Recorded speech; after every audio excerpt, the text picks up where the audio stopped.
Welcome to another episode of Founders Club. Today I'm going to be talking to one of the most badass realtors that I've ever met, Matt Davies, who is the top producing single agent out of 1,000 agents. We're going to be talking about how he went from making just $26,000 in his first year in real estate to making over $1 million in just a few short years. We're also going to be talking about how he absolutely dominates his local real estate farm and some amazing strategies that he shares on how you can get more listings as a realtor. And his superpower is finding and putting together investor deals. If you have any questions, put them in the box down below. If you're new to the channel, make sure you subscribe. If you're on Facebook, join us in the Real Closers Facebook group. That's free to join. We're always sharing and brainstorming in that group. Great place to come, network, and mastermind.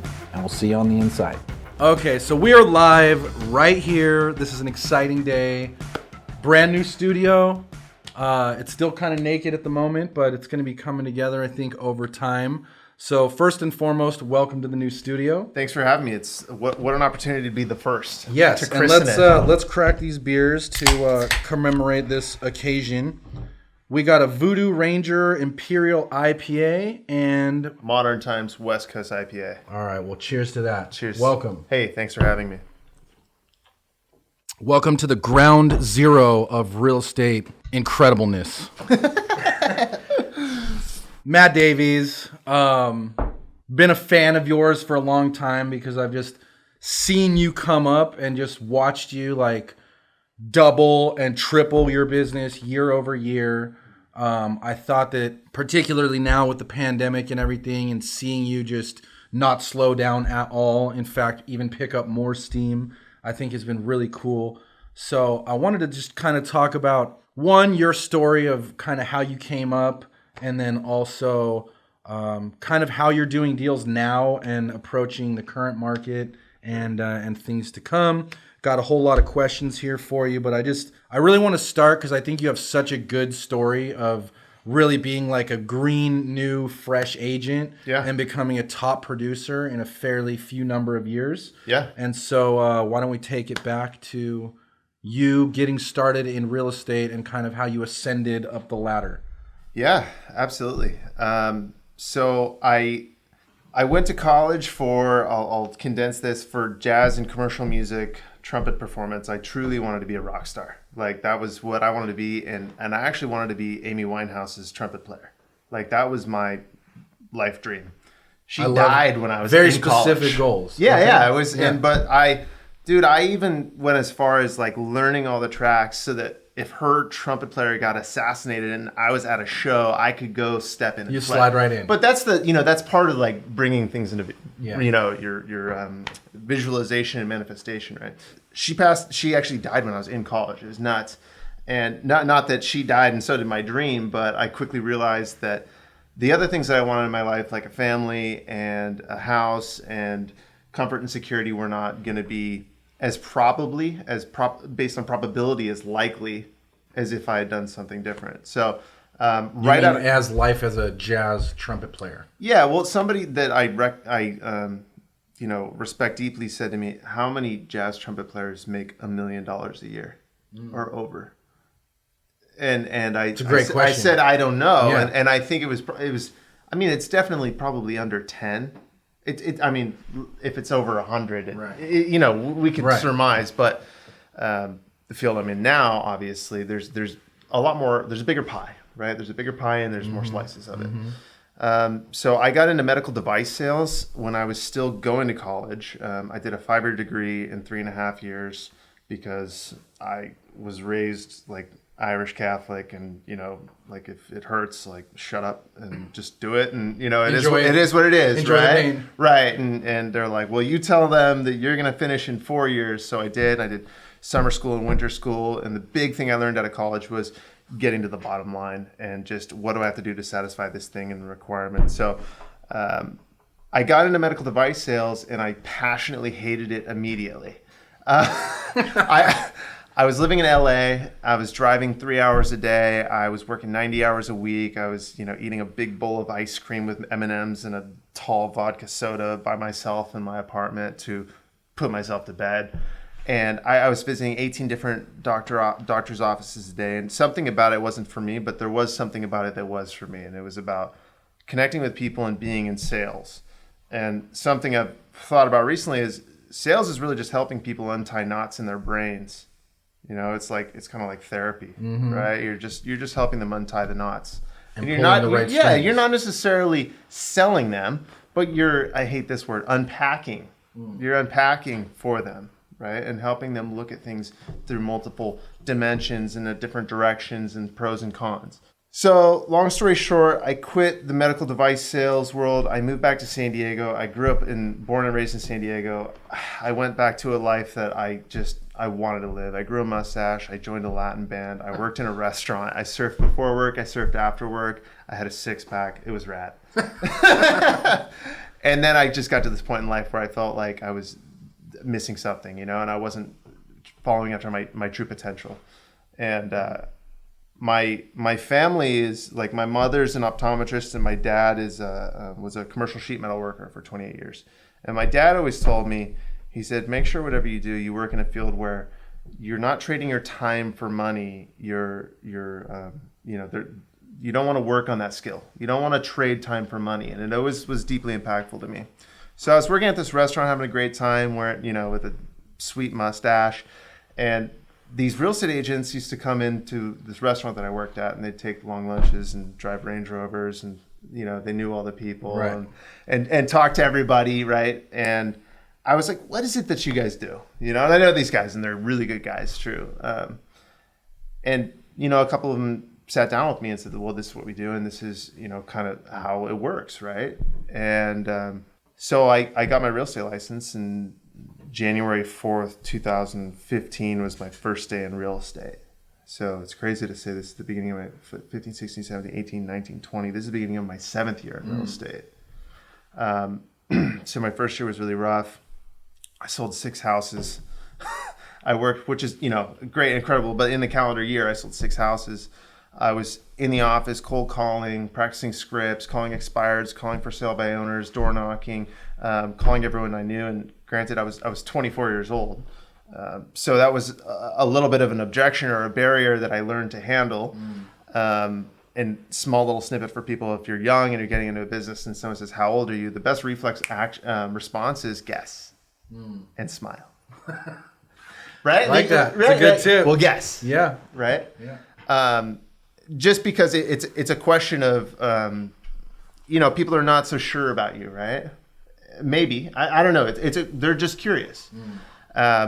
So I think it's good to take those things and really capitalize on it. And stuff that we all follow, like what Mike says, is you have to know how to say it, what to say it, when to say it. And a lot of those things you can take the script, but you also get your own objections and you learn the right answers and guess and check. Put your own flavor on it. Yeah. So I've just had a good time between now and then going deeper and deeper into real estate. And real estate brokerage is an ends to a means for me, which is investing in real estate and owning real estate. And that was always where I wanted to go. But I love brokerage so much, and I don't know when I would ever step out of it, because I do love it. And it's it's part of the circle that works for me. Yeah. The deals that I get to do are from my relationships with people and the cool people that I get to know and it's so much comes from the compound interest. Yeah. And one of the pieces of that, the wheels, the cogs in the wheel, is doing brokerage. Mm-hmm. And just to clarify what Matt's talking about there is he's doing a lot of investments now. I think that's something I want to go into with you on how you made that transition, because I know that that is becoming a bigger and bigger piece for you every year.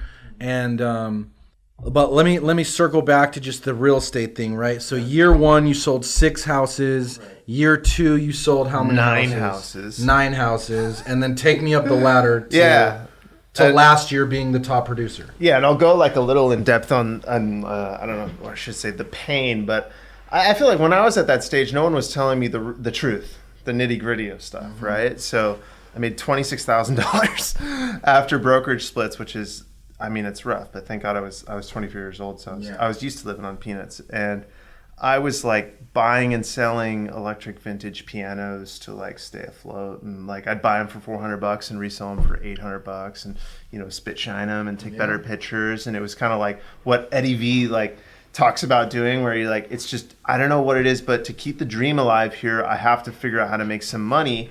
But I also and this is kind of like a Tony Robbins thing. It was really hard to get out of the real estate, like the restaurant business, because you eat good food and you make good friends and you make decent money, and a steady paycheck. And it's really cushy, So I had to make a negative association about that, and I quit that job like December 31st, 2014, which was very ceremonious for me, just because I quit. And then we went on a camping trip to Joshua Tree. We were ill prepared. We were freezing our butts off in like a spring tent, and like 4 a.m, I wake up with my now wife, and I stuffed the thing in the car and I said, "That's it, we're leaving. I'm freezing." We drove all the way back to San Diego at 3 a.m. But nonetheless, sounds like you like camping as much as I do. Yeah, well, that was the last time I went camping. But yeah, I was doing whatever it took, man. I was doing custom building things out of like custom cabinetry. Well, not cabinetry. I was making. I said, I posted an ad on Craigslist. This is just like hustling 101, I said, I will build you whatever you want that you find on Etsy for like half price. And I was just like, figure it out, right? I'm not a carpenter. I was just hustling. I was teaching piano lessons. I don't even know how to play piano, but I went to music school, so I know enough to, how to play piano. But it was rough, like the first 2 years, but I stayed the course, and I sold 6 houses, and then I sold 9 houses, and I would have sold more houses my second year, I think, but I got a little bit of self-deprecate, how do you say, like self-sabotage, because I made, in my 13th month of real estate, I made a big commission, a couple checks, right, and it was more money than I ever made in a year in the first month. Which was weird because I kind of realized after my first year of hustling, I made about the same as I did at the restaurant. So I was kind of like made whole. Yeah.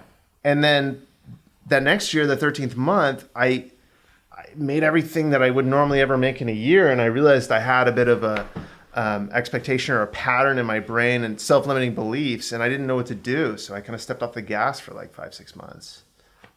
Which was a weird thing to get over, and it's something Sam has like actually kind of helped me get over in private conversations in his office, and that was when I switched to Big Block. Actually, I started at a different brokerage, and then I switched to Big Block, and I've been here ever since. But the third year, to get back on course, I did 18 deals, which was double the 9, right? And then the fourth year, I did 22 deals, and then 2019 I did 38 deals, and then last year I did 88. I think it was 89. I have to I still haven't reconciled everything, but it's been a wild ride, and I'm having more and more fun. It's just going deeper and deeper and meeting more and more awesome people and doing cooler and cooler projects. It's just evolving into something that I had no idea. I'm really having a freaking awesome time. And I don't know if you remember at the beginning of COVID, I posted like this thing in the Big Block Facebook group. And it was something along the lines of, now's the time to be a leader amongst your friends and your peers and your clients. Now's not the time to pull back or be, take a break or be scared or be this. Now's the time to really shine and lead and guide and help. And 100% agree on that. Yeah, and that was the mentality I took into COVID, and I just hit the ground running, and it ended, nobody knew, right? It was like a coin flip, like what was going to happen, and I'm sure our fate is still ahead of us. But for real estate in 2020, it was just absolutely on fire. After a little, it was wild, man. So, couple of things that you said there that I really like. One, and I have a similar story, as at the beginning, you basically did whatever you had to do to stay in the business, which is where a lot of people lose steam and they get out of the business. 1 in 4 make it past 2 years, right? So having that side hustle, that entrepreneurial spirit, that whatever I got to do to get through it is super powerful. When me and Sam started in the business, we kind of had a similar story. We were basically just building websites and doing like internet marketing campaigns and running ads for people, and basically just doing whatever we had to do to make sure we could supplement the income to pay all the bills so that we could stay in the business and keep going. So I love that. There's something about that though, where it's like, I can't go, and maybe it's just for people like you and me. It's like, I have to entrepreneurial side hustle. Like the side hustle was not like I work a little job every once in a while. Exactly. It was like, I got to figure out how to like bust out some cash. Yeah. Just bust out some cash. Yeah. I love that. Yeah. Yeah. And, I mean, it's funny. We're still working side hustles to this day. So, very cool. Going back to that kind of rise, and obviously like going and having that big of an increase in your business during a pandemic, when everyone else is kind of like putting their head in the sand, you decided, hey, I'm going to use this time to leverage it, to take steps forward. And it sounds like it paid off in a major way. Totally. What would you say, in addition to that mentality, was the catalyst to kind of continuing to double and triple your business over the last couple of years? I think for me, and it took a lot of soul searching, and I think a lot of people could actually identify with this. It takes a long time to listen to what you want, because we're all brought up by our parents, and I think everybody's parents just do the best they can, and they instill things upon you, right? And I love my parents. I have great parents. But your mentors or somebody else just kind of overlay, oh, well, you would be great in this, or this, you should do that, or, dismiss that, and everybody wanted to kind of dismiss that I wanted to be a trumpet player. And everybody that I was in the trumpet world with was like, don't sell out, and those guys are still like, not selling out. Mm-hmm. And, that's awesome for them, but it takes a while to listen to your own like inner self, right? Sure. So for me, it was kind of a realization of, if I want, what do I want my life to look like? And the thing that I'm driven by is to provide comfort and security for my family. And when I was living in a, 2-bed, 1-bath apartment in PB with an ocean view and working in the restaurant with a roommate, and I met my now wife, I had a couple expectations for myself for what how I wanted things to unfold. And one of the expectations was I was going to take care of her in, a world-class way, not just based on this. And my wife doesn't care about material things. Like, she'd love me just as much if we were still living there, honestly. Mm-hmm. But for me, I wanted to own a house. I wanted to be a homeowner. That's something that I wanted for my life. And when I got asked her to marry me, was when it was a catalyst where I was like, it's not just about me anymore. Mm-hmm. And so, we bought a house, and then when we had our son, like, we bought an investment property, and I have this belief that children bring abundance, and, call it woo-woo, whatever, but I like to believe things that are beneficial, that tilt the scale towards me, right? So, I love that. What was that? Children bring abundance. And right. I've heard it from a few other people, honestly, and mentors and stuff, and like, we bought this amazing investment deal 10 days before Roman was born, or 10 days after. Well, actually, it was 10 days after Roman was born, which was funny because that ended up being the day of our first date years before. So there's some serendipity. I'm always kind of looking. Aligned. Yeah, I'm always kind of looking for stuff like that, I guess. And so really just the evolution of, who I am to who I want to become, it was kind of the catalyst. And just kind of looking at, okay, if I want to go here, I got to start making my way, right? Like, what's my trajectory got to be in order for me to get there? Mm-hmm. So, it's been a long time coming, and like, we're building our house right now. We're finishing our house, and we're building another house, an ADU behind it. And I was talking with my wife. That's been like part of the vision. Like, we bought this house because it had alley access, and we wanted to build an ADU on the back. And we, seeing the whole the vision come to fruition, mm-hmm. is like the most rewarding and charging, like super, it just charges me up, man. It gets me going. So first of all, I love that, and I agree with everything you said. And one thing that I hear you talk about a lot is manifestation, visualization, all of those types of things. So walk me through how that went for you and how people can apply that to their own lives. Yeah, it always sounds kind of cheesy to talk about sometimes, but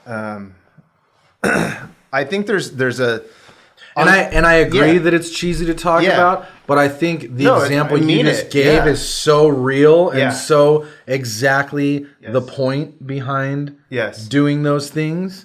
So I just want to kind of have you connect the dots. So obviously, like I've, read books about it and learned about it. Like I read The Power of the Subconscious Mind when I was in college or something like that. And I got into that, like, I guess, self-help genre when I was in college. And I realized the pattern of reading something and feeling charged up and feeling whatever about it and then not taking action on it. I realized that pattern early. And I was like, we have to pair this with taking action. If you continue to consume things that are great for your mind or whatever, and then do not take action on them, you create a pattern for yourself of inaction, and you create. It's almost like you're doing yourself a disservice, right? So I guess there's a couple things that I follow in my mind, right? I try and stay really positive. It's when you get stuck in, nothing good comes out of negative, right? It's okay to acknowledge stuff, but where I used to feel negative, like self-deprecating thoughts, I now feel competitive, like thoughts. Like those are kind of like, that was a replacement for me. But I'm also wildly optimistic, and that just becomes part of who you have to be when you're in sales and you're talking to people and you're calling 1,000 people a day or knocking on doors and you're getting a lot of this. You have to develop the brick wall of, it's like that Dumb and Dumber thing where it's like, so you're saying I have a chance. Yeah. You have to like maintain the good vibes and the good energy, because a lot of people that are really hard on themselves, they bring like a negative vibe and a negative energy into wherever they are.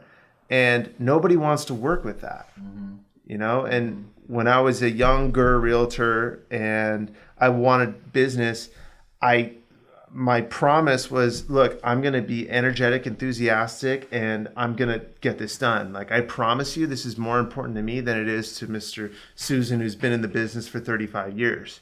I'm going to pick up the phone calls. I'm going to schedule the showings. I'm going to be organized. I'm going to give you reports. And like, your success is my success, and my success is important to me. So, but if you start talking, that was gold right there. Yeah. Well, if you start talking to people like that, they're like, you know what? Let's give the kid a chance. Yeah.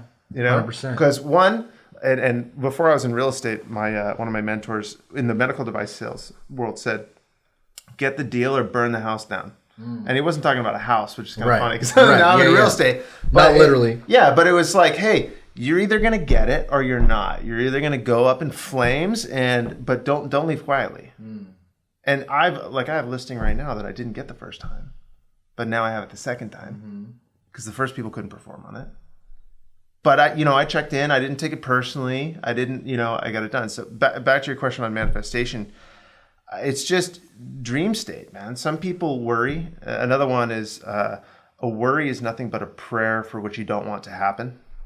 Worrying is like, it's literally exactly that. Nothing good comes from worrying. And I think people have good intentions with worrying, right? Like a mother wants to worry about their child, but it's a prayer for what you don't want to happen. And I've seen so much. I think the more you start acknowledging what's not a coincidence in your life, the more you start to develop your ability to manifest things, identify things that you have manifested, and also create, it's just patterns of winning. We all get into patterns, right? So people are always like down and out. Like I have a pattern. I'm always so busy. Like I am. And this is like something I could work on. I'm always, hey, I can't do it. I'm like just slammed. Like I'm always busy. That's my favorite pain flavor. It is. Yeah. And some people's favorite pain flavor is, oh, I can't believe he cheated on me, or like I or just politics, can't. this and that. Or politics, Right. or whatever. Like everybody has their own favorite pain flavor, and I think it's good to zoom out and acknowledge that. But yeah, manifestation stuff is I just start small, and I know that it goes way off. Don't throw the baby out with the bathwater is all I'm trying to say. Like there's so much value there, and if nothing at all, having a vision of what you want and how you want it to happen is just like dream state. Like what do you want? What do you fall asleep? What are you like thinking of next? Yeah. Yeah, one of my mentors as well talks about how at night when you're sitting in bed, most people, they'll pull out their phone, they'll start flipping through Instagram or whatever. He was like, just sit there, close your eyes, and run Instagram in your own brain about all the things that you want to do, all the places you want to go, and have your own Instagram, and then you can start to manifest those things, kind of like how you're talking about. One of the important things about that is being in like a relaxed state, right? At the end of the night, and you're like bringing it into reality. Like some of the things, I'll just tell you, some of the things I'm manifesting right now that I've just been thinking about. I was telling my wife, I was like, about 10 years from now, I want to be taking like 1 month off a year and just traveling because we're having another boy in 3 weeks. Congrats. Thank you. And we're gonna. I want to travel for a month out of the year. Like what? How sweet would that be? So crazy. I literally have that in my goal book right now. No way. Yeah, I want to live 30 days a year in another country. Dude, that's awesome.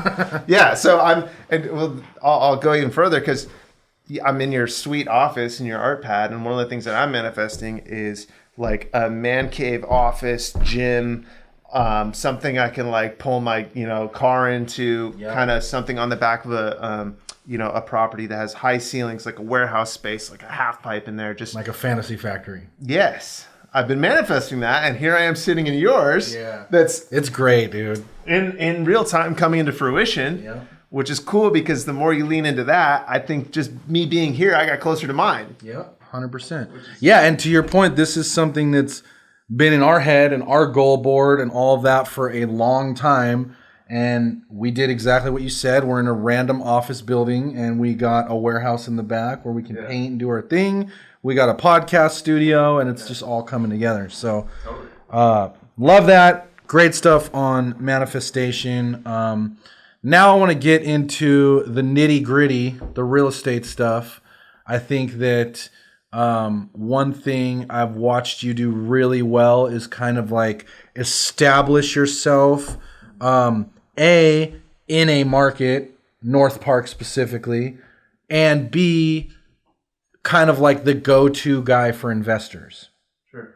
So let's talk about both those things, kind of like, and I'm sure they somewhat parallel, but how did you become the go-to guy in North Park? And then separately, how are you bringing in these investors to kind of put things together? Because I know that's really becoming your bread and butter. Sure. So something I realized at some course, maybe like the third year or something, is there's so much more value by going deep, not wide. Mm-hmm. And when I got in the business, the guy I was working with, Luke Middleton, who's now at Big Block Realty. Yeah. Shout out Luke. Shout out Luke Middleton. Told you to come a lot earlier to Big Block. Great agent. Now you're here. Yeah, great dude. He was like, let's target North Park. And a lot of people, people jump into real estate and they think, I want to get into luxury real estate and I want to do La Jolla, or I want to do this or that or this or that. And there's so many people that dominate that. And if you want to do that, you can absolutely do that. But I think it's good to pick a niche for a reason other than there's a high purchase price. It's got to be exciting, right? So the things that I found once I didn't pick it. I picked it by proxy, right? It's just but the really cool thing about North Park is there's small houses on big lots and big houses on small lots with really good zoning and really bad zoning and commercial zoning and mixed use residential zoning, and there's apartments and there's condos and then there's storefronts. There's all sorts of asset classes. Yeah. And just to pause real quick on that, for those that don't know North Park, it is a very just outside of the downtown major market, kind of an up and coming older neighborhood, older houses that's really getting revitalized and seeing a lot of like cool restaurants. It's Forbes number 13 hippest little oh, is it? towns or something. Cool. Yeah, so there you go. Little accolades on that. So you recognize that, and then go ahead. Yeah. So the other thing, when I was working at this restaurant, a lot of the guys that were coming in there that, you know, were in their Lululemon pants on a Tuesday morning and like, you know, just, you know, living life good. They're real estate developers. And I talked to them and, you know, what is it that you guys do? And very early on, I wanted to be involved in that. So you can build things over in North Park. You know, there's a lot of small urban infill development going on. So I started getting involved in selling those guys that I knew stuff, the properties to develop.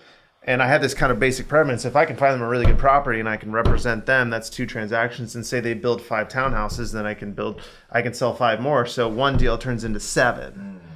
So I was all about like efficiency, and that's why I initially got into it. And it's a really rewarding experience to see something come together, and you know, just the planning process and the construction. It's really cool. You know, I love it. Yeah. So that's why I got deep on North Park, and I just started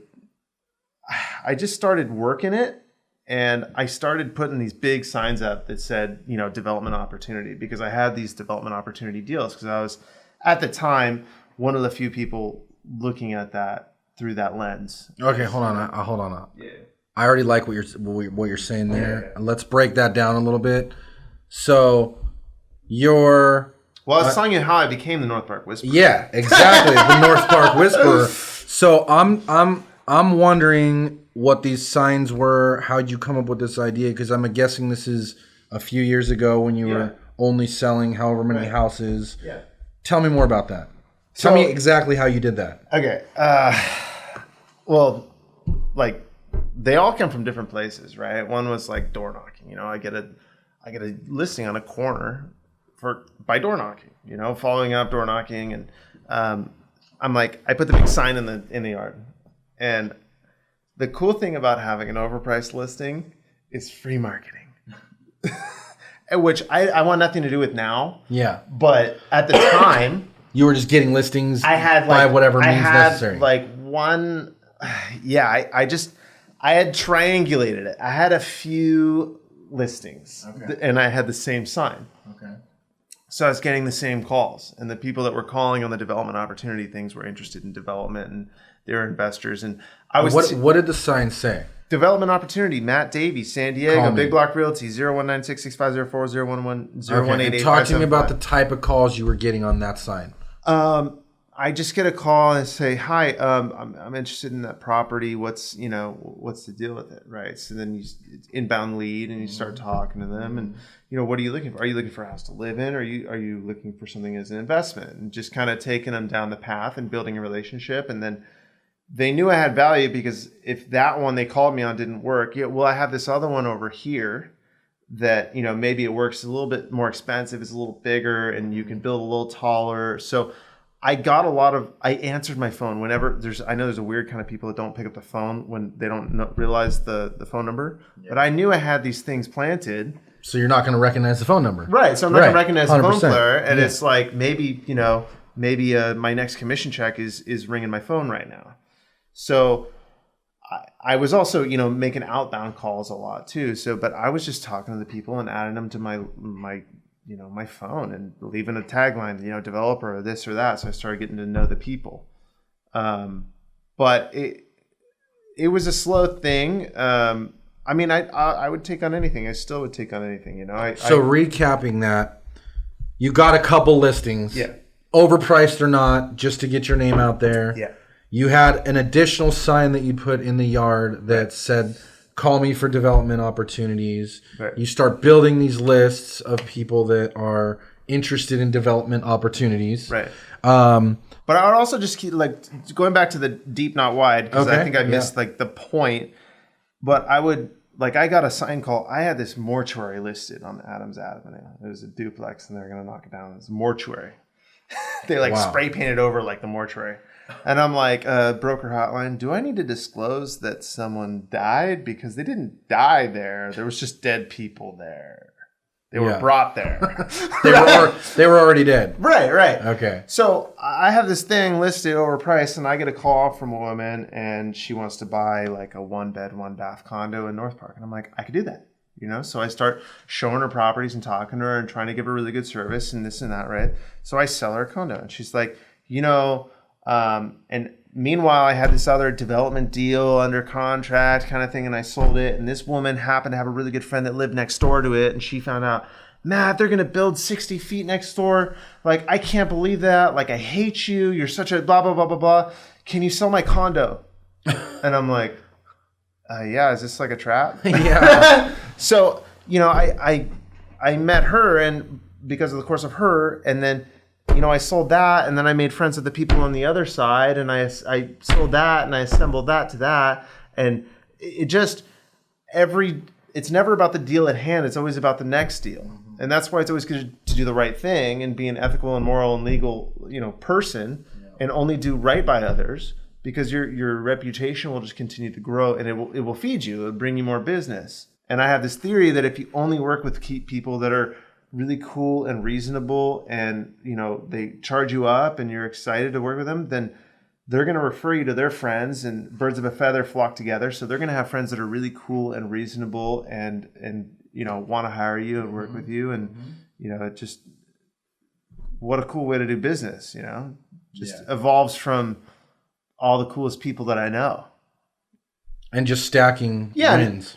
Stacking wins, so you're energetically, you feel good about it. Mm-hmm. And then I'm also stacking wins in a geographic location. So I'm establishing something outwardly, to people that I don't know. So I'm getting to know people that I do know, their friends, and having this, 3 degrees of separation thing, but also just going, deep in an area. And there's some luck to it because North Park's just soared ever since, but so is all of San Diego. Yeah. So 100%. So take me back to how you're getting these listings, because I know that you're big on prospecting, big on door knocking. So I want to talk about how you're doing that in a winning way, and kind of like how you started finding these investor specials. My first $1 million, $1.1 million sale was I sent 300 letters out that said, I'm looking for some. I've identified your property as something that fits what my clients are looking for. If you'd like us to write an unreasonable offer on this property based on the land value as opposed to what you're sitting on, please give me a call. I'd love to just discuss it with you, and please trust that it'll be confidential. Mm-hmm. So I just engage somebody, but it's not about getting a crap ton of leads, right? Because how could you service so many leads? Is finding the people and then going deep with the people and working with the people and just going further and following up. And when you want to get a listing, right? It's like, what are you going to do to sell this house, right? So I don't know, what are you going to do to sell this house, right? You have to know what you're talking about and just keep hitting them and keep finding, good ways to follow up, but also have an intuition. I read this thing, the Prospector's Creed, that Mike Ferry talks about. Do you remember that? Have you seen that? No. Have you read that? No. I wrote it. I pulled it up and I sent it to some friends the other day. But it's talking about when people prospect for gold. It's the same thing as prospecting for listings. And there's 7 laws, but there's not always gold in all dirt. There's no way to turn dirt into gold. You have to go through, he who sifts through more dirt will find more gold. There's just these principles about, you have to throw leads away, and you have to pick the ones that you want to work with and find unique ways to add value and stay in touch and become friends and cultivate business, And when you were out there looking for business, were you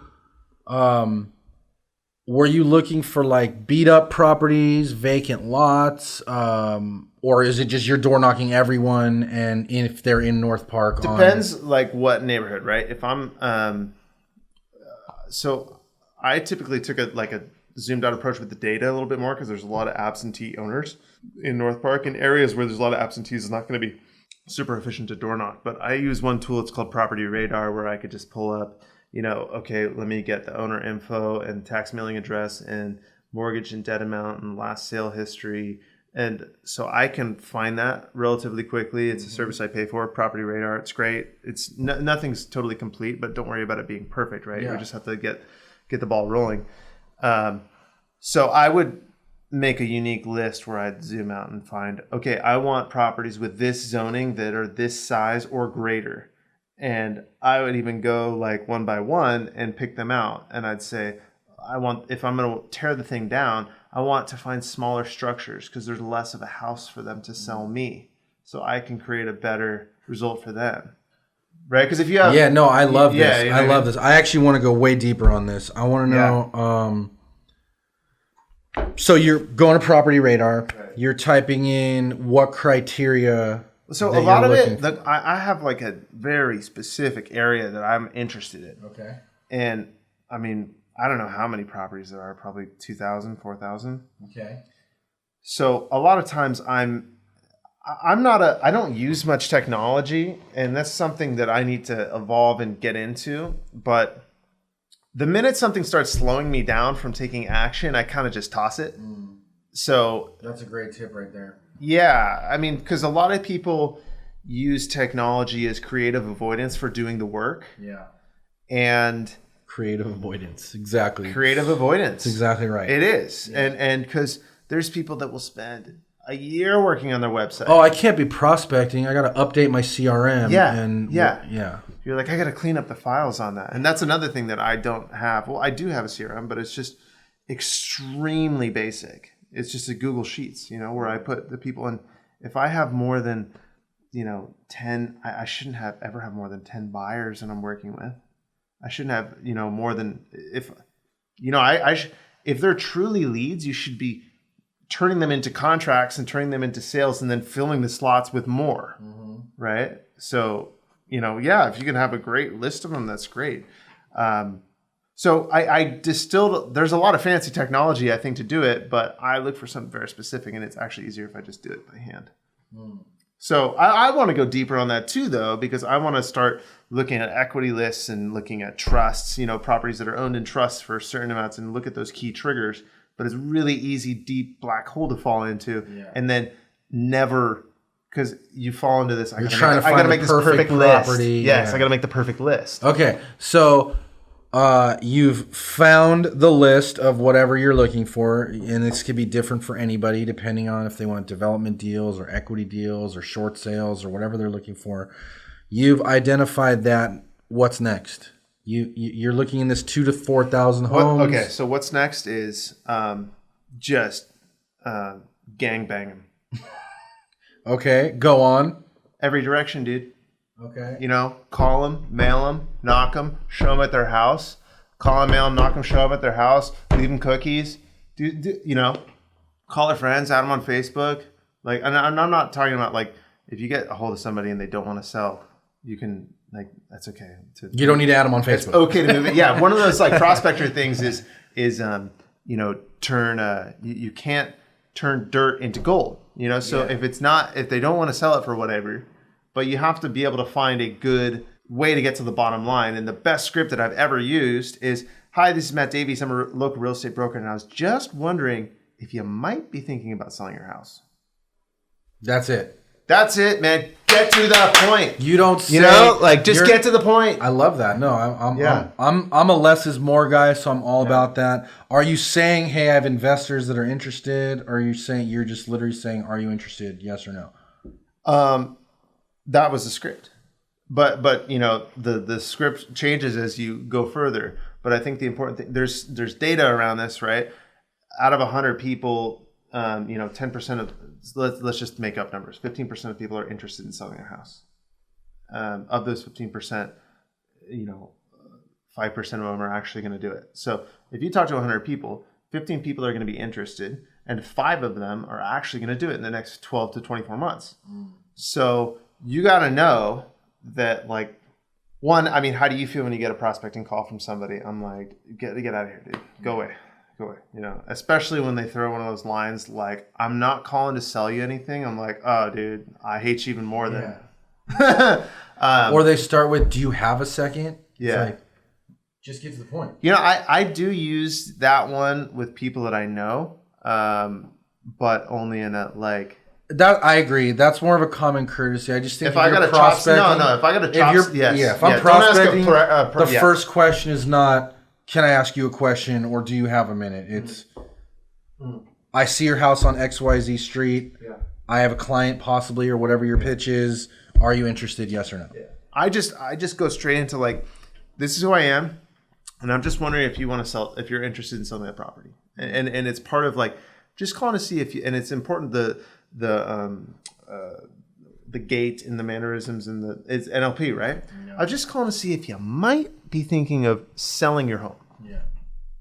Because, sometimes of those 15 people, if you ask the question wrong, they're going to say, no, buy.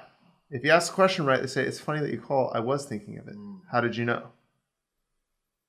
Which is such a funny conversation when you have it. Because you're like, So tell me, how did you know? How did I know? Yeah. That you were thinking of selling your home? How did you know I was thinking about selling my home? Well, part of my job is to find buyers for my sellers and sellers for my buyers. So I work hard all day trying to do exactly that. Where do you think you're planning to move to next? Right. So, but it's got to remain conversational. Yeah, of course. The script is great, like the Mike Ferry. Use any script you want, but there's no special script, right? And I think the best script is the condensed one that speaks to humans, that receives the best responses, and gets to the point. Yeah. And I really want to stay on this for a minute because I do believe that this is your superpower, because to your point, you're not that social media guy. You're not buying Zillow leads. You're not doing PPC. You're not doing video marketing. You're doing none of that. You're straight identifying properties, door knocking, calling, mailing. Yeah. And so I just want to know how you're doing it to win, because a lot of people do that. They get burnt out. They get frustrated. They can't handle the rejections. Right. But it sounds like by you using Property Radar to maybe identify properties that are more ready to maybe potentially make action, maybe there's some level of distress, or I don't know exactly what you're looking for, but tell me a little bit more about that. Are you going after pain points, or is it just, this is my neighborhood and I'll literally call every owner in the neighborhood? Yes and no. Like, I used to believe, like, when you ask about distressed, something that I tell new agents when they ask me, they're like, because, full disclosure, I flip houses. If you have a deal, I'd love for you to represent me, sell me a deal, right? I tell agents that, it's not about how crappy the house is. It's about how good of a deal you can get on whatever house you get. Very good distinction. Yes. And another thing to point out is, and I don't say this to discourage people, I say it to help establish people's intuition about how to find deals. Because it's like the prospecting thing that I was talking about. You have to be able to move quickly, but think about a doctor. A doctor, good doctors and bad doctors, just like good realtors, bad realtors, but they see 35 patients every day. What hurts? Where does it hurt? And Mike makes this correlation as well. Okay, what hurts? Okay, your knee. Okay, did something happen to your knee? No. Okay, when did this occur? Last couple days. Okay, and can I see it? And you start feeling your knee, right? And then he's like, I'm going to give you some, Advil. If it persists, come back to me. Let's make a diagnosis. He's going to diagnose your problem. So selling is not telling, it's asking good questions. So you need to ask good questions like a medical professional would. And I am an MD. Matt Davies. Got him. I used to tell that in medical sales. I'm an MD as well. That's a super good dad joke. I know. But, you have to be able to move from place to place to place and say, is there something here for me? Mm-hmm. Which is emotional intelligence. And I don't, maybe somebody gets a deal that I didn't get and I overlooked it, but I didn't spend, 40 years, prospecting, following up with it, right? Yeah, totally agree. So I'm looking for what I'm looking for. I'm not looking for no. And a lot of the sales services go for no, which I think is bullshit. Like, you have to go, yes, accept no. And it's good to know how to, if we're going to role play, right, something, and it says, well, no, maybe not. Like, okay, well, let's pretend if someone were to bring you a great offer in, the next 3 to 6 months, would we be able to work something out? If you know, like you need to be able to handle those things, but you also need to know when to move on and call the next damn phone call. Yeah. You know? Yeah. And you also need to know how to deliver relevant information that's important to those people so that you can connect with them, because maybe they're not ready to share with you their real intention or their real motivation. Right. Yeah. I mean, a lot of, so to go back to your thing on distressed houses, the thing that I tell new realtors that I didn't say that I glossed over was like, that house has been distressed for a very long time. They haven't put paint on that for 20 years. Go look on Google Maps. It has looked like that for a long time, you know? So there's something going on with that. And there's algorithms, and I'm sure you could research it, but I wouldn't spend too much time because, you know, you got to find out where are they going to, how soon do they have to be there? You know, you have to figure out these motivations and factors, because some people inherit something and have a really low tax basis, and dude, they're really just kind of living there for like $900 a month because it's owned free and clear, and they ain't never gonna move until someone dies. Yeah. So next. And I'm not gonna follow up with it, because when someone dies, it's gonna nobody has a will. It's gonna go to a probate attorney, and then a probate attorney is gonna go. I'm just setting myself for disappointment. Wait till it goes on the market. Go buy it then. Yeah. You know, that's not for me. Low hanging fruit is what I'm trying to say. Like, go for low hanging fruit. It doesn't have to always be complicated. And I know some realtors that every time they do business, it's like they have to flex their ability to handle complicated things or something. I love the doctor analogy, because you're basically just playing doctor. It's, look, is the property in shambles? What work needs to be done? What work are you willing to do before you sell it? How quick do you need to go? All of those types of things all play a factor. And you can't put the cart in front of the horse too. Is that the point in time when you're going after it and you're evaluating whether it's a potential investment deal or just a listing for retail? I'd like to say that I know a lot of investors have a hard time making that pivot, you know, from I want to buy your house to, well, I don't want to buy it, I'll just list it for you, because that seems disingenuous, and it also seems like a bait and switch. So it's hard for people to make that. But if I'm calling, there's a reason, because I'm not prospecting random neighborhoods in Carlsbad. You know, if someone in my sphere wants to sell their house in Carlsbad, you know, last year, the furthest south I sold was San Ysidro, and the furthest north I sold was like Corona del Mar. So, you know, and the furthest east is like Santee or something. So I can sell real estate. I understand the principles and the strategies required to deliver very good results, the best results, arguably. And so I'm qualified to do that, but I'm Mr. North Park. I'm not Mr. Carlsbad. So when it comes to my marketing strategy, or when I'm prospecting for new business, I'm trying to, everything needs to be a big circle. It needs to feed into itself. I need to get compound interest from this whole thing, you know? And that's not just for my own benefit, it's for everybody's benefit. Because if I have my boots on the ground and my ear to the ground on what's going on with the data and what's selling and what's in escrow, and I've been inside this house and I know that house, then I have a acutely dialed intuition on how the market is going to respond to your property specifically, which is more important in a place like North Park, because there's houses that are big and small lots and big lots and condos and unique things, and they're all vintage like spec houses basically. So that's my value, right? And no one can beat me on my value that isn't in the trenches with me. Right. So if there's someone good on the other end, I'm going to know who it is. Because it's a small circle once you start totally. hyper focusing like that. Right, totally. And it's powerful to say, look, I'm standing on your doorstep on Utah Street. I sold, you know, that house. Give me 10 baseballs and I'll throw them in the direction of the 10 houses I've sold in the last, 12 months in close correlation.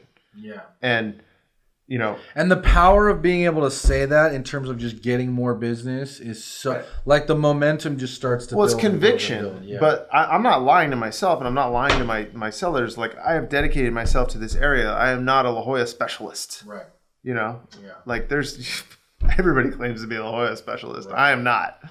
But yeah, it's the truth. And it's also having conviction, like Grant Cardone would say, right? About, do you believe in what you're selling?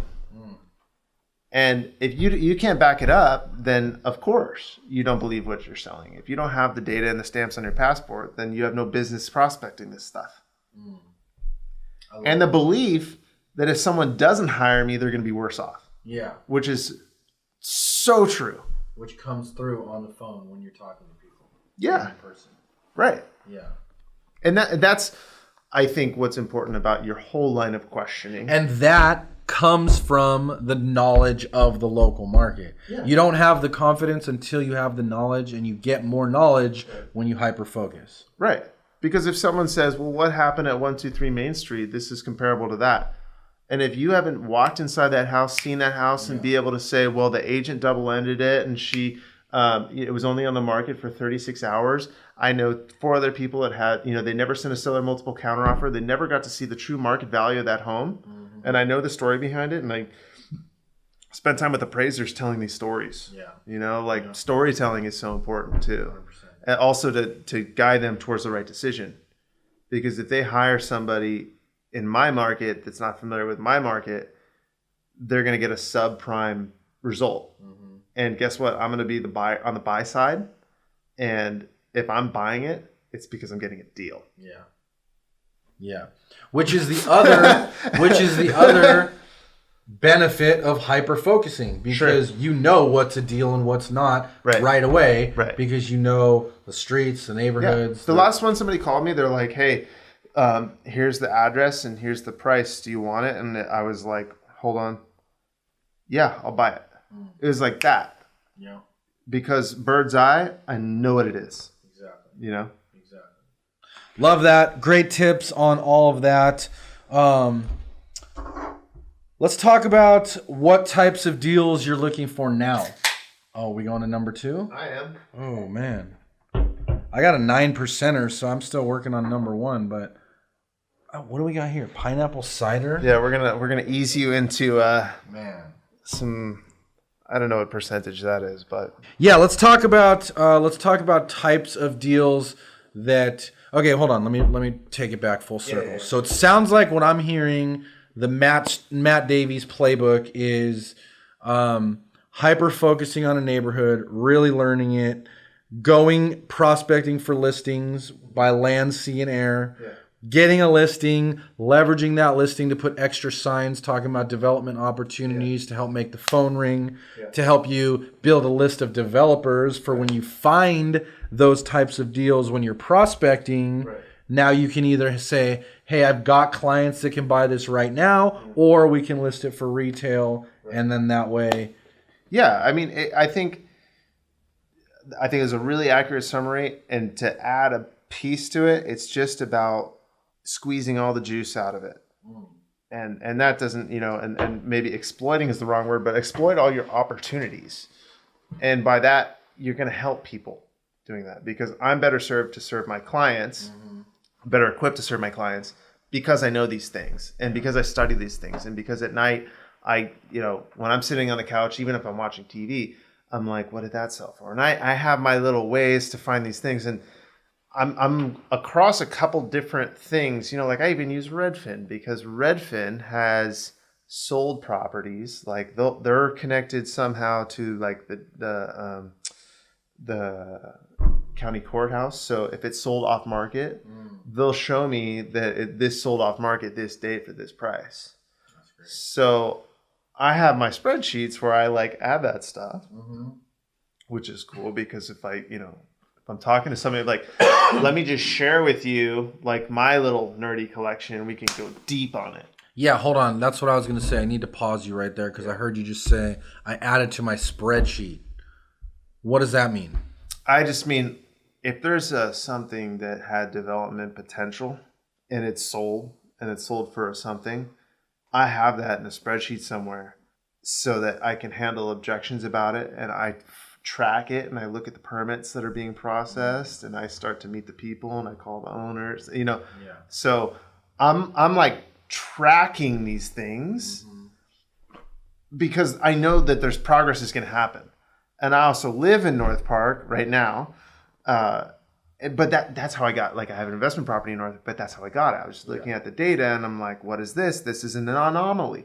And if you look at enough data and you put relevant data side by side, certain things start to pop out. Yeah. It's like, I'm not an accountant. I don't even know how to use an Excel spreadsheet. It's really archaic, but I can assemble it enough to a point where I have owner info last date that it sold for, how much it sold for, what square footage it is, what zoning it is. And a lot of that I kind of know relatively how it is, so I can piece it together. And I have my, if somebody else would look at this and be like, what is this? But I made it, so I kind of know what it is.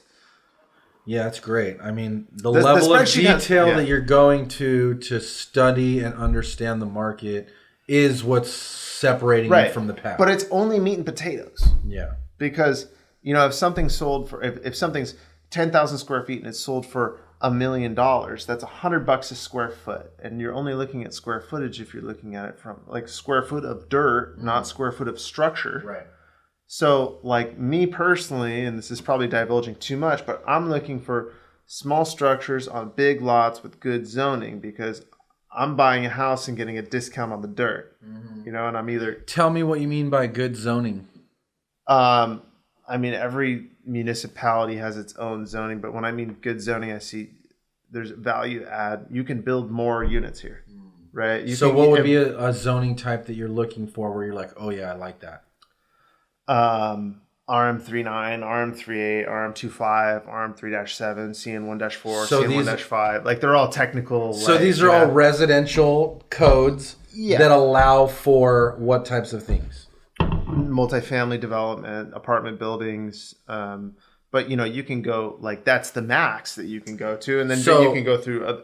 Not to cut you off, just a clarifying question. So what I'm hearing you say is you're looking for multi units on one lot. So a single family that's a single family now, but has the potential to either add an ADU or multiple units. So what I want to buy in the next year that what I want is I want something that's existing 2 to 4 units on a large lot, and I want the existing 2 to 4 units to be near the front of the lot so that I can add 2 to 4 units in the back of the lot and still create parking.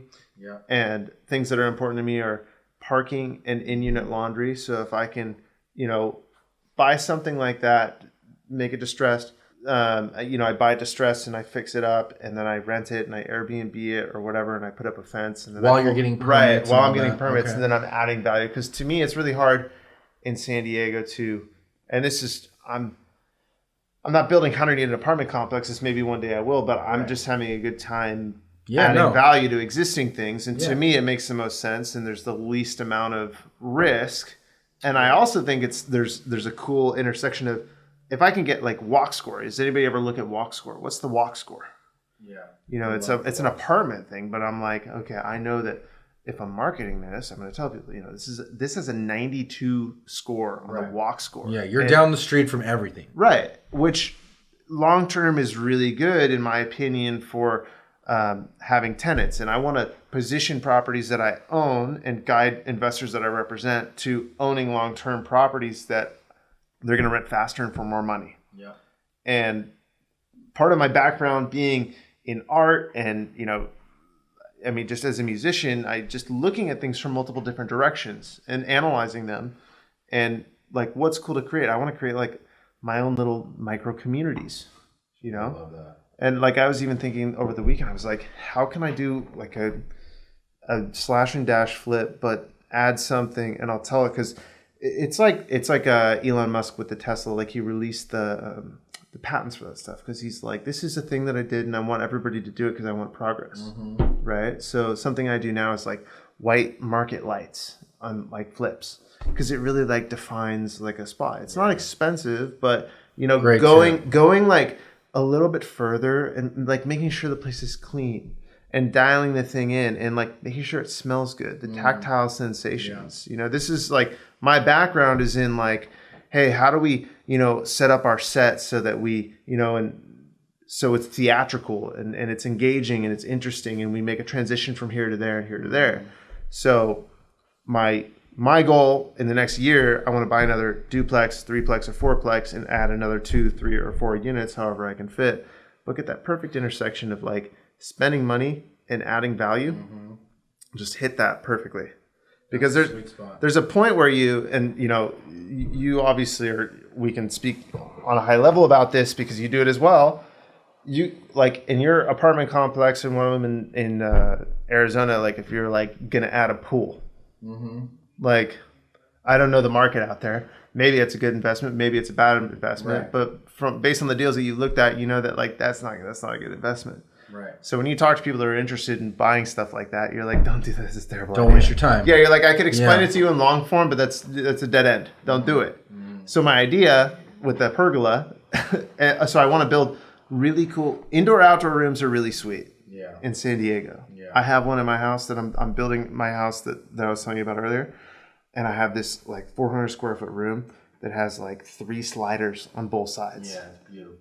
And it's so cool because it can be like all open or all closed, or like it's like a movie theater. It can be open to like the jacuzzi. Yeah, it's actually interesting to me how big of a lack there is of that kind of thing in Southern California. Like my whole family's from Germany, so I go there, every other year or so. Right. And like they have very short windows to be outside, but everywhere you go, they have beautiful outdoor spaces because when they are outside, they want to milk it for all it's worth. Yeah. And I'm thinking to myself when I come back home, I'm like, man, why does no one have these beautiful indoor-outdoor rooms like you're talking about that are just so perfect for Southern California, but you don't see them as much. So maybe that's an opportunity. It's in real estate, we're in such a like sales and marketing, and there's some people that are like purely sales, and there's some people that are purely marketing. Some salespeople don't have any marketing experience, and vice versa.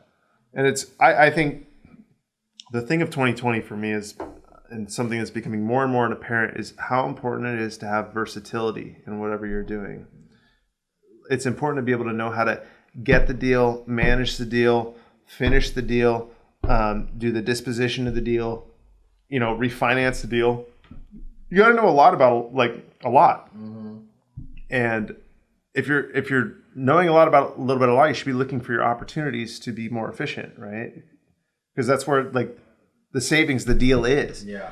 So I try and think about stuff like that because I'm like, outdoor space is such a cool thing, and if I could figure out the tipping points of like, I don't need a permit to build this thing, but I can build this thing that's maybe a couple $1,000s, and it looks really good and has like a really good feel, and we put some like curtains on it and some market lights, and people are just like, you know what, like I went to this thing, there's this really cool thing, and I could see this is cool. It just feels good. Yeah. I want to be part of it. Yeah, totally. So I love stuff like that, like space curation. Yeah. And one thing I heard you say that I personally kind of 100% agree with is you're not necessarily looking for like ground up development opportunities. I'm sure you'll take them as they come. Sure. But for me, like that process is really long. I'm way too impatient. You got to deal with permits and all this other stuff. Whereas if you can take an asset that's already there and redevelop it and make it better, there's no permitting for the most part unless you're doing really, big stuff, and you can move way faster and you can have that same result. But I don't know, just to echo what you said, I'm really all about that. In my investing career, like I don't want to be too big for my britches. I think there's way too many people that want to flaunt shiny stuff and drive, shiny cars and try and be something that they're not. And I think creating and building wealth is a time thing. It's like money and time. And I'm going to go on a little aside here with your permission. Here we go. Okay. Buckle up. There is no like faking it, right? So before I go on the aside, it's important to me to walk before you run, to crawl and walk before you run, because you're collecting stamps on your passport. And if you don't know what a top plate or a bottom plate is, or how the order or the sequence of new construction, you have no business developing a 100-unit apartment complex or even an 18-unit apartment complex. So I believe that before you build something ground up, you should flip something. You should do a carpet and paint remodel, then you should do a kitchen remodel, and then do some bathrooms, and then maybe do an addition to an existing thing, and start working out all these things and start becoming cognizant and start managing construction people and learning the things that you need to be cognizant of. Like there's so much that people don't even think of.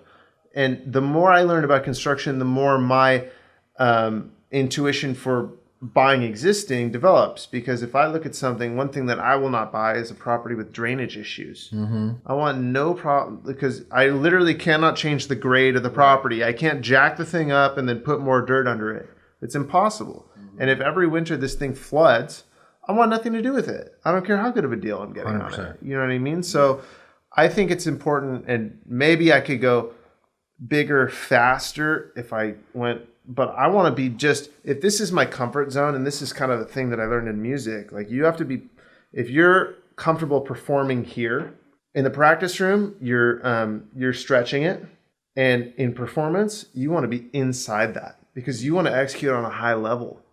You don't want to be pushing the limit. You don't want to be performing at the limit of your capabilities because if you have a bad day, you can't pull it off. Yeah. So that, as it overlays to real estate, is walk before you run, dude. Right. If you don't have the stamps on your passport, you have no flip a house before you develop. Yeah, and then build one ground up, and then build a duplex, and build a fourplex, and then build a, there's, the path will become apparent, but on the other side, it's important, you got to use OPM, you got to use other people's money, and you have to, at some point, keep pushing the envelope and going bigger. But I think it's really, and this is another side, is being a good shepherd of money and proving it and documenting it and, capturing it. Like with the flips that I've done, I photograph before and after, and I know when I bought it and when I sold it and every penny that went into it. And I have an accounting of that, and I have the final closing statement, and that I have these things well documented to prove and demonstrate that I'm a good shepherd of money, so that when I go ask for,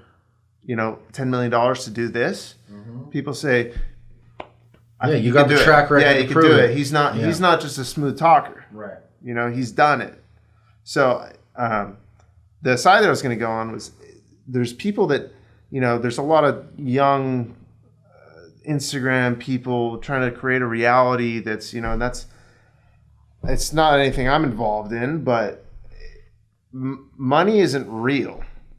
And my friends will laugh because I always go on this tangent, but I've expanded it because if you think about it, money isn't real. It's not backed by gold anymore, right? There's no gold standard, and they can print as much as they want. You're as into they've been doing. Yeah, you're into cryptocurrency and stuff, right? So I don't own any cryptocurrency, and that's not what this rant is about. But money isn't real, and there's such an abundance of it. And you could never deplete it. You could never hoard it. But time is money at the same time. That's another thing that relates to this.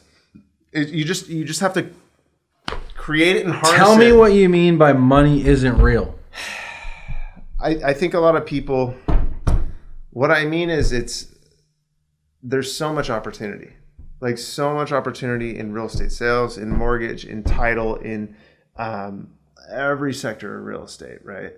And we live in a stable country relatively that allows people to leverage and based on credit, obtain debt, and so they're originating debt and they're selling the debt back to the Federal Reserve, and there's do you get what I mean? It's not real. They just keep printing it. So you have to figure out how to... It's zeros and ones in your bank account. You have to just figure out how to siphon it towards you. If everyone came to the bank at the same day requesting their money, there's no money there to fulfill. Right. Okay. So what I'm saying is, as it pertains to building things long term, there's... Time is money, right? And money isn't real. Neither is time. Time is made up by man. And so is money. So once you start stop taking these things so seriously, I think people, and I know for sure I had something of I'm not worthy of making, whatever hundred thousands of dollars. I'm not worthy of that. But that has nothing to do with you. Very similarly to real estate sales, you not being worthy of taking a $2 million sale or a $1 million sale, dude, it's not about you. You are just the guy in between them and the sale. And you're the one that's supposed to do the work. So put yourself into servitude. And help them get what they want. Yes. Yeah. And as a product of that, you will receive compensation. So there's no cap on it, and just to think that there's someone that's really young. I mean, people really idolize young people with lots of money.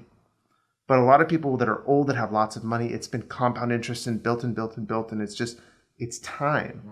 Time and money are the same thing. Neither of them are real. Now, I don't know if I'm going too off on a crazy tangent here. Dude, I'm about to start meditating here. Yeah. No, the purpose of me saying that is get out of your own way. Yeah. In short form. And the more people you add value to, the more money you will receive, and the more you will be able to realize your dreams of financial freedom or investment or this or that. I love it. I love everything you're saying. I think we've covered a lot, which I'm excited about. One thing that I know that you're also really good at is getting listings.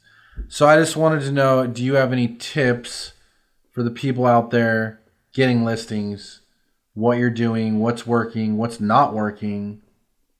Yeah, I would start at like what's not working, and I think what's not working is feeding people bullshit. You know, you have to be real with people, and the most important metric is delivering results to your clients. And I don't care if you're analytical, amiable, expressive, or a driver, results are important. And tailor your approach, your marketing approach, and your sales approach to delivering the best results, right? So only focus on high value things that bring results, and only invest in things that are high value that bring results for your clients, because their success is your success. So when I'm going on a listing, if someone wants to see, video marketing, I'll do it. And I post some of the things that I do, and I'll have like aerials, and it's important to be able to explain how that's going to be of high value to their clients, right? Have you ever seen a listing where you're looking at the pictures and every single picture is the corner of a blank room, and you're like, okay, like I need some context here. Mm-hmm. I need a floor plan. I need like an aerial. I need to be able to. So the purpose of all marketing materials, in my opinion, is to create or depict an accurate vision of what is in reality, right? To save time and money. We don't want to waste other people's time. Yeah, especially in today's more virtual world, right? Right. Yeah. 100%. With COVID, a big thing is 3D Matterport technology. If you're not willing to invest in your client's success by paying for 3D Matterport technology, professional photos, a professional video, a property dedicated website, you have no business in real estate. You have no business like in boom. Michelle was feeling that. Yeah. No, seriously. And I'll call people out on that, right? And so part of when you're going after a listing or getting a listing is being a good storyteller and illustrating and sharing with people how these tools that you're going to employ, you're not going to waste your time with anything that doesn't work, right? When I put something on the MLS, I don't know about everybody else, but I have it syndicated to over 12,000 real estate websites. Love it. Right? I love it. But how do you, right? So do you just slap? So some people just slap it on the MLS. Yeah. I syndicate it to over 12,000 real estate websites. Yeah. Right? I want to, there's a portion of the market that's overseas, right? And they need to be able to see direction. They need to be able to virtually walk through a property, which is why I invest for my client's success. And that's another thing to tell them. I invest in your success by investing in 3D Matterport technology, which is syndicated over these 12,000 real estate websites. And they're going to be able to virtually walk through. They're going to be able to look all the way around. They can measure spaces virtually from their computer, 2 a.m, in wherever the hell they are. It's just creating. So me doing that ensures that when I get when I have somebody schedule a showing, it's going to be a much higher quality showing than if you just take bad, whatever. I love it. I don't want to bait and switch people, I want to line up, because the more people it's a really simple pitch, but it's a total makes sense pitch. Well, that's everybody that wants to say, well, we're going to put you in Premier Homes or something, and we're going to spend all this money on marketing, or we're going to do this 29 or 52 or 100,000 42 marketing plan, point market.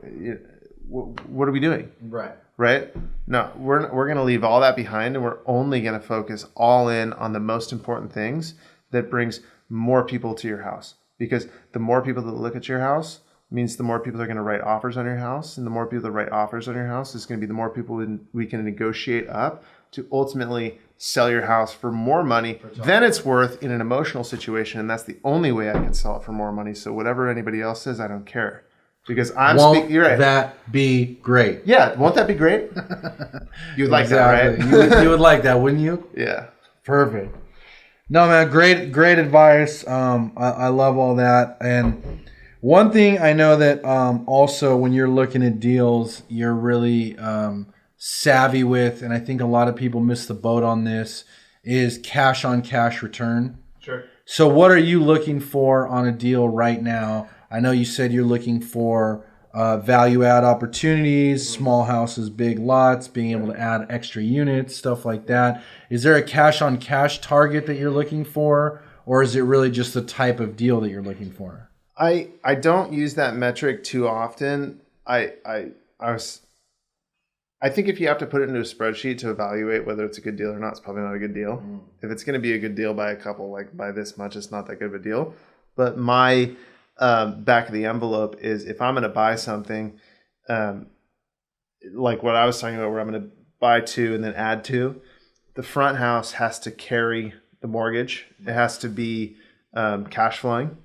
So I'm not looking at a percentage, but and also the percentage can be based on what kind of debt you can get on it. And there might be temporary financing that converts into longer term financing as like an intermediary. So I might buy it with a hard money loan and then fix it and then refinance it and get new value and then be able to pull cash out or keep cash, but at a lower percentage point. But the principle is the front has to carry itself. So then I'm building on the land in the back that's free. Yeah, it makes total sense. The land in the back's free. So it's like I'm building upon that. So if I'm picking up what you're putting down, I'm hearing you're finding single houses with big lots that are zoned, whatever those zoning are that you just mentioned earlier.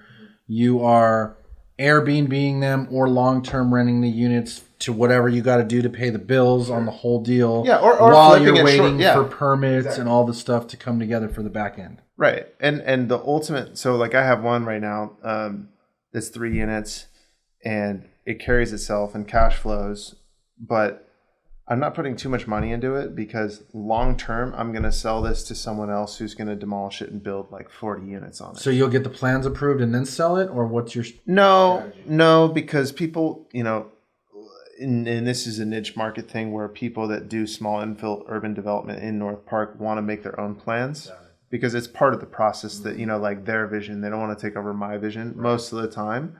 What is really important to me that I don't think I touched on was having multiple exit strategies. So I don't even want to buy anything to flip that doesn't have multiple exit strategies. I mean, I would waver on that a little bit if it's a good deal, obviously, but I buy something and it's a duplex and I could fix it and hold it and rent it, or I could fix it and hold it and rent it and build stuff in the back, or I could just buy it and resell it I could reposition it and sell it as something.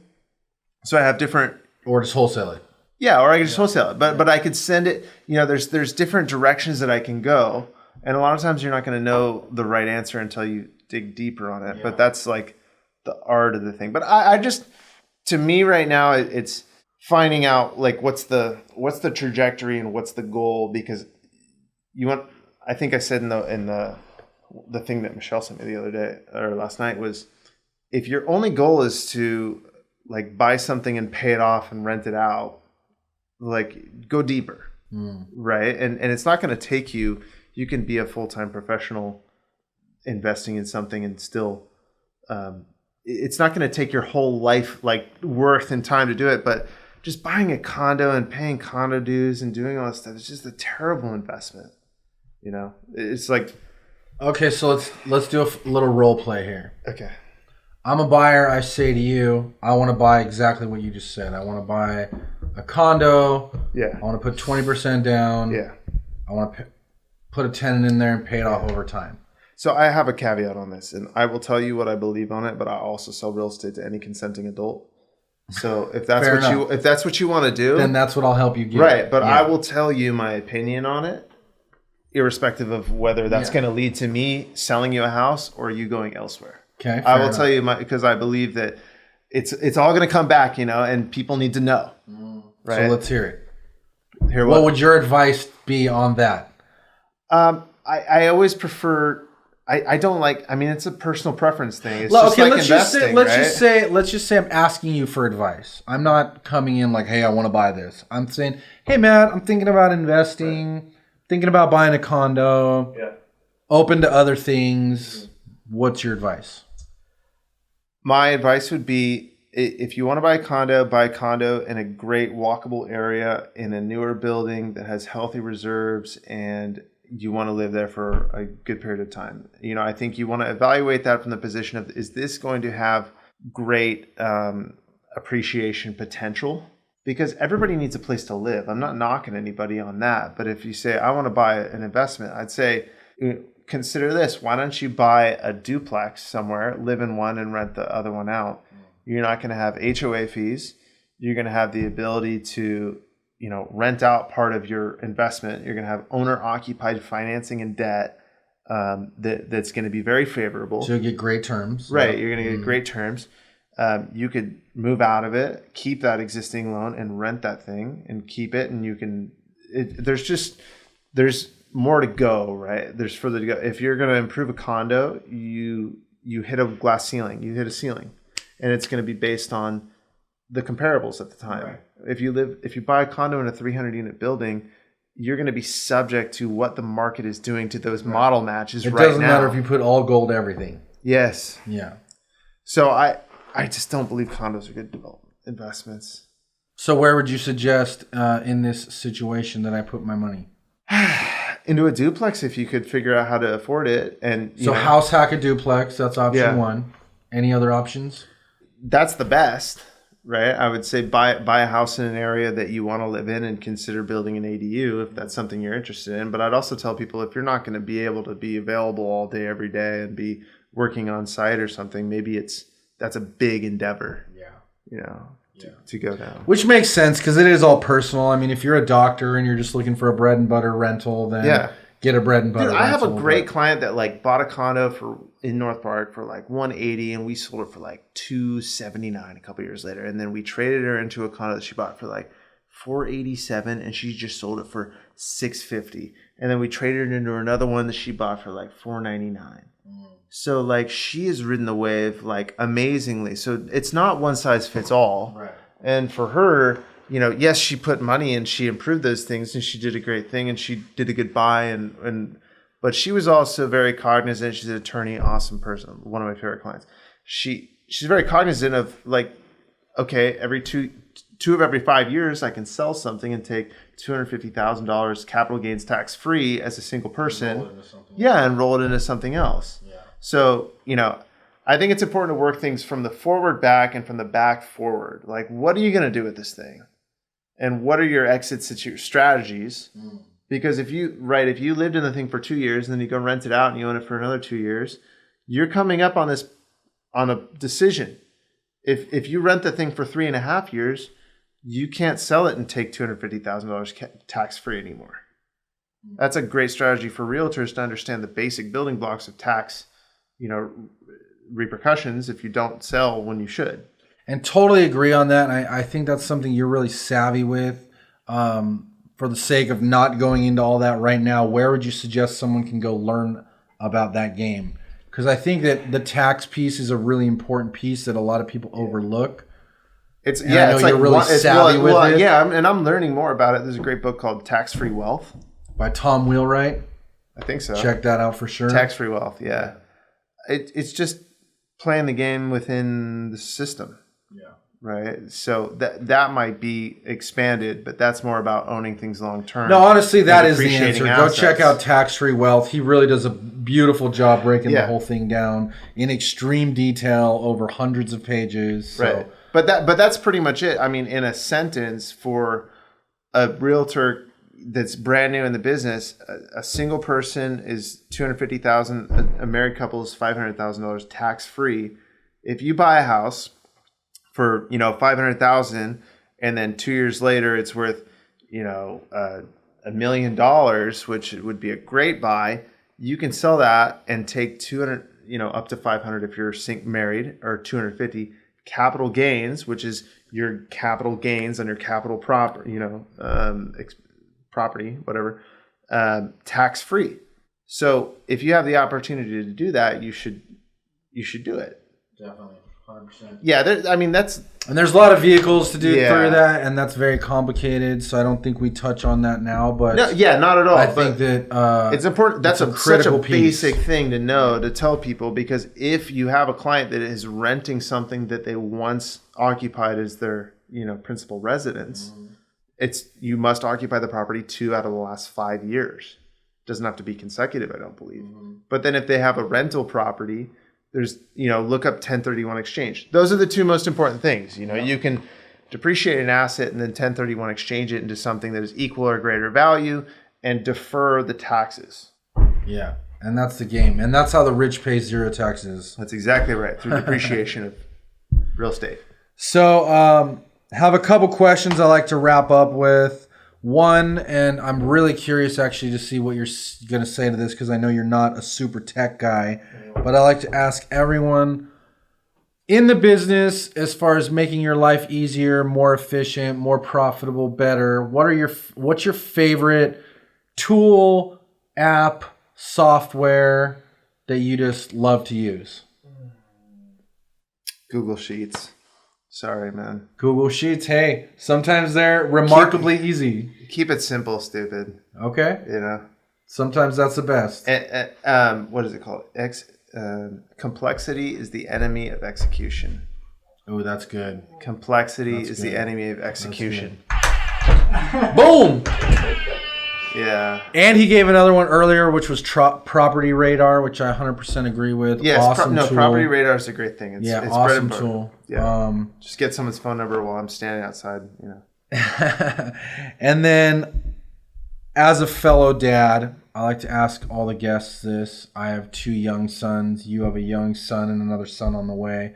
What would you say to them about what it takes to be successful? To think that one through. My son's like 1.5, and these are all things that I'm just like hatching.